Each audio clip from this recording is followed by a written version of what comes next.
Toujours aussi discret, nous passons sous les voies de l'Est et du Nord. La gare d'Est-Ceinture n'est plus signalée que par une inscription et la station La Chapelle-Saint-Denis a disparu. Comme l'usine à gaz, les gazomètres et le coq de La Chapelle-Charbon, utilisé par les locaux de la ligne.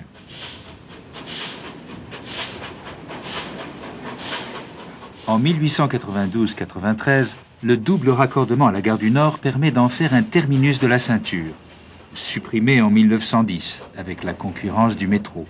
Mais pendant un siècle, grâce au double raccordement de la Chapelle-Saint-Denis, les voyageurs du nord de la France passent par la ceinture pour rejoindre le soleil méditerranéen.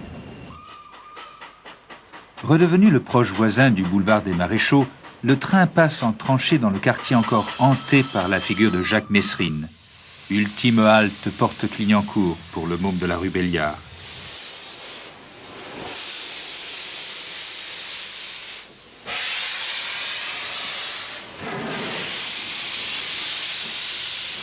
Entre la rue des Poissonniers et l'avenue de Clichy, les 2,8 km de voies mises en tranchée en 1889 présentent sur 500 mètres le tunnel de Saint-Ouen.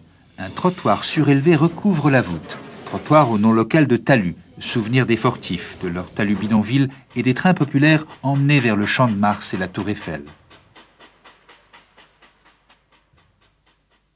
La petite ceinture, en fait, a été arrêtée à cause du métro. Le métro s'est développé dans Paris et a absorbé tout le trafic de la petite ceinture. Autrement dit, là où il y avait des millions de voyageurs en 1900 pour l'exposition universelle, petit à petit, le trafic a chuté et en 1934, eh bien, les compagnies de chemin de fer, qui étaient des compagnies privées à l'époque, ont décidé que ça ne valait plus le coup et donc ont arrêté la petite ceinture. La petite ceinture a servi ensuite pour des trains de marchandises et puis petit à petit est en train de mourir.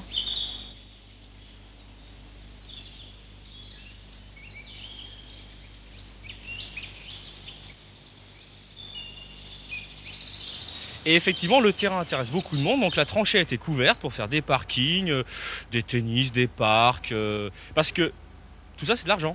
Mais je sais qu'il y a des gens qui sont contre, effectivement, le bétonnage.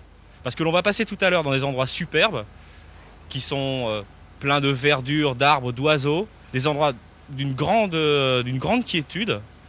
Et ces gens ont effectivement peur qu'à la place de cette quiétude, il y ait des tours, il y ait des parkings, il y ait...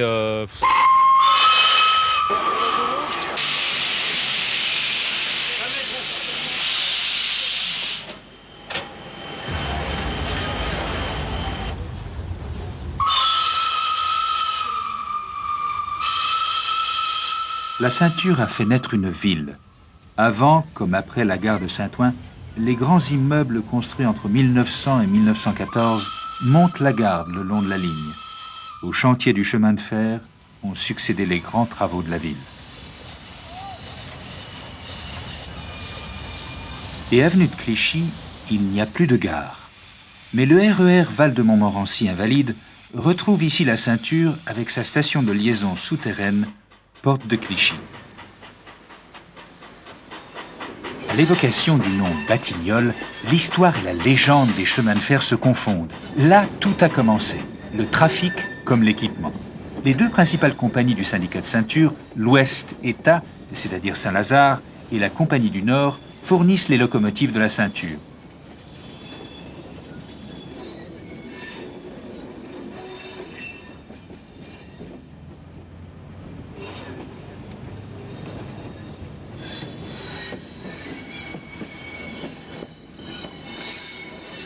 Le 25 mars 1869 naît enfin le circulaire. Le raccordement entre la ceinture rive droite et la ligne d'Auteuil passe sous les voies de l'Ouest, c'est-à-dire Saint-Lazare. La boucle est désormais fermée au nord.